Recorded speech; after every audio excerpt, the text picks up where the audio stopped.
for another nigga. 60-40 guy. We 70-30 now. Fuck it. Boy, he gonna make me do 80-20. I'm an 80-20 nigga. Go ahead and push up Terrence Crawford, big fish.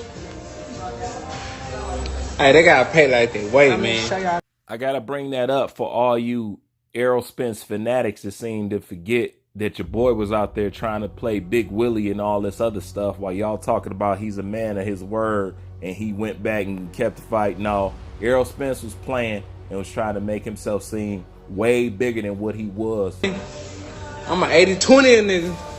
Go ahead and push up Terrence Crawford, big Tried fish. to avoid the fact that this is somebody that he's supposed to fight regardless of so-called status, regardless of so-called, oh, he ain't fought nobody, regardless of this, that, the third. Because if it really was he's a man of his word and he was going to go get that belt anyway, then what's the whole conversations about Terrence Bud Crawford can't sell? Terrence Bud Crawford resume is Terrence Bud Crawford haven't fought anybody. It's obvious that Terrence Bud Crawford is somebody that he should fight just based off of what he said alone. So what was all the trying to take away from a fight that you saying he was going to keep his word on and he has kept his word on? So what was all the trying to take away from Terrence Bud Crawford if he had to fight this guy anyway? Did I lose you?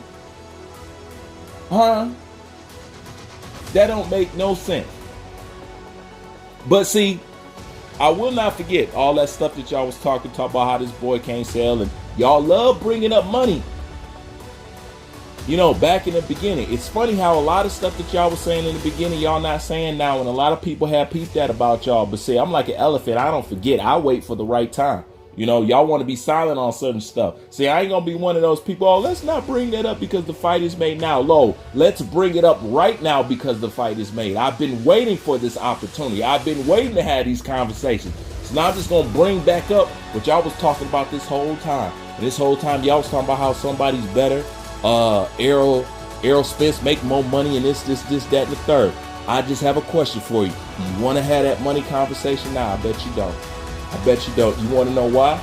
Because I bet you're finally getting a hint that Terrence Bud Crawford came in on the sweeter end of this deal. You know, it's no doubt he's making more than Erroll Spence, since that's what this whole thing was about. Status, right? Who was bigger, right? Who does this, right? Who sells that, right? Right? That's what it's about, right?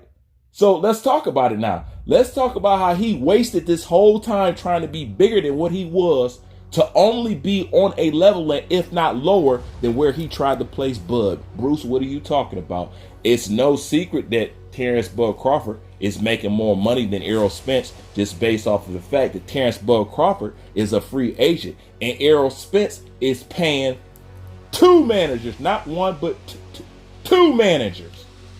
Just based off that alone, two managers. Okay? That's two. What do you need two managers for? You know what I'm saying? I'm going to digress on that, but let's just stop on the fact that he has to pay two managers. And this is exactly why he said, oh, well, I already gave him $1 million by just signing the contract. Keep in mind, that's a bet that he came up with. The bet is to prove that you're a better dominant fighter than he is. And that was your idea. Now he's saying, I gave him that by this, that, and the third. But then turn around and say, you feel like you getting played.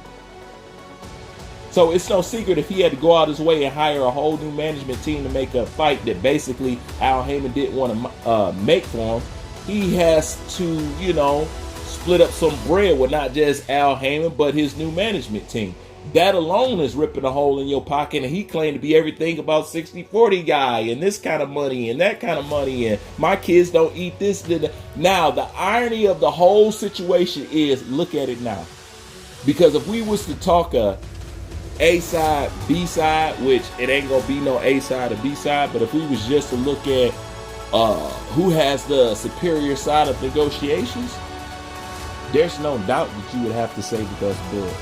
And just think about that. This same guy that y'all tried to put down so much, that same guy that you try to say wasn't nothing, that same guy that you said he wasn't worth this, he wasn't worth that, is also the same guy that y'all said that he was going to keep his word and fight him anyway. But let me just talk about his resume and talk about how he don't deserve a shot. Once again, that don't make no sense. But that same guy that y'all put down so much, in the end, is the favor in this fight. Came out cleaner in the negotiations in this fight. Is more prepared for this fight and more likely to win in this fight. And everybody is hanging on just to see, can this man become undisputed in 2 weight classes? Bud has it all, while everybody tried to take everything from him.